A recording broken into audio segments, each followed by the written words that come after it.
உதடில் பிறந்த தேன் மொழியே, என் மூச்சு காற்று, என் நாளும் என்னை ஆளும் என் தமிழ் மொழியை வணங்கி பெண் பற்றி அகந்தையோடு அரங்கேறி நான் கவி மாறி பொழியே வந்துள்ளேன் உங்கள் முன்னே.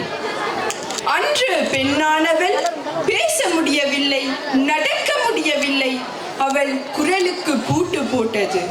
அன்று பெண்ணானவள் பேச முடியவில்லை, நடக்க முடியவில்லை, அவள் குரலுக்கு பூட்டு போட்டது. வெளியுலகம் அவளுக்கு தடையாக நின்றது. அவள் சிறகுகள் இருந்தும் பறக்கும் வானம் கிடையாத பறவை. அவள் சிறகுகள் இருந்தும் பறக்கும் வானம் கிடையாத பறவை.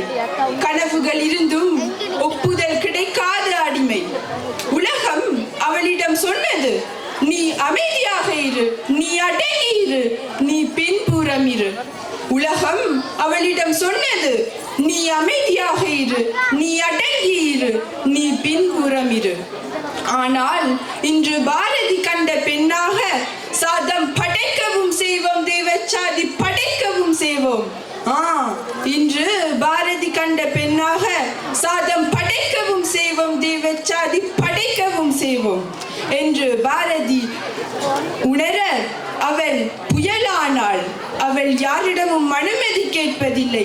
அவள் புயலானாள். அவள் யாரிடமும் அனுமதி கேட்பதில்லை. அவள் பயமறியாள். அவள் ஒளி, அவள் பாதையை தானே உருவாக்குகிறாள். அவள் நடை பூமியை அதிரும் ஓசை. அவள் சொல் அமைதியை உடைக்கும் பொறி. அவள் கண் விடுதலையின் தீப்பொறி.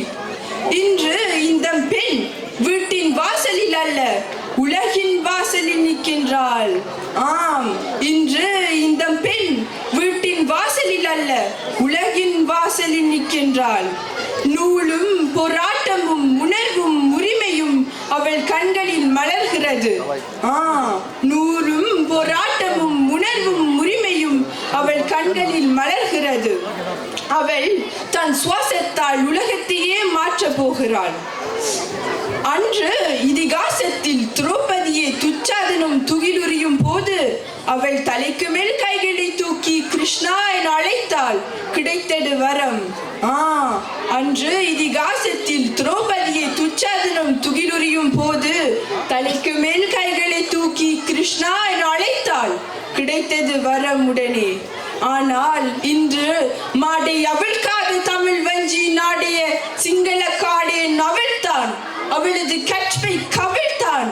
அவள் காடையரை நோக்கி தலைக்கு மேல் கைகளை தூக்கி வழிபட்டாள்.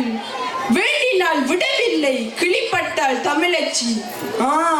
இன்று மாடை அவிழ்க்காத தமிழ் வஞ்சி நாடைய சிங்கள காடே நவிழ்த்தான். அவளது கற்பை கவிழ்த்தான். அவள் காடையரை நோக்கி தலைக்கு மேல் கைகளை தூக்கி வெளிப்பட்டாள். வேண்டினால் விடவில்லை, கிளிப்பட்டாள் தமிழச்சி. இது பாரதி கண்ட பெண்ணுக்கு கிடைத்த சாபமா? இது பாரதி கண்ட பெண்ணுக்கு கிடைத்த சாபமா? இருந்தாலும் பாரதியின் வரிகளை உயிராக்குவோம், புரட்சி கொள்வோம், ஒளியாக